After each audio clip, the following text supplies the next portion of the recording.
I always ask, at some point I get around to the very first question, tell me about the day, and I know it took longer than a day to get to this point, where you said, you know what?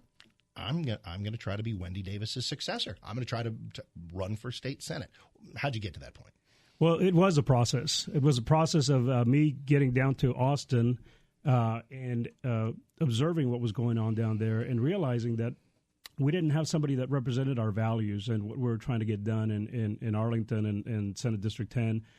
And so I began looking at that. And, yes, it took some time and actually ended up getting permission from my wife to actually do it before I could say, yes, I'll do it.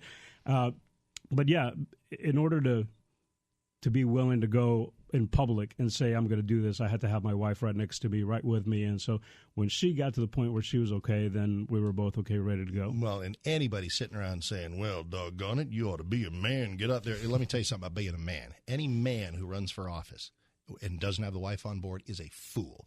This is such a commitment at every level. You better have the whole family on board. In fact, let's take the snapshot. Tell me about the family. Who's in the house with you? Well, my wife and I, Julie, we've been married for 22 years.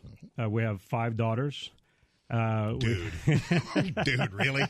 You're surrounded, really? Absolutely. It's kind of. We were talking at lunch the other day. Wendy Davis is a woman, but Tony Pompa knows about women's issues. He lives women's issues every day.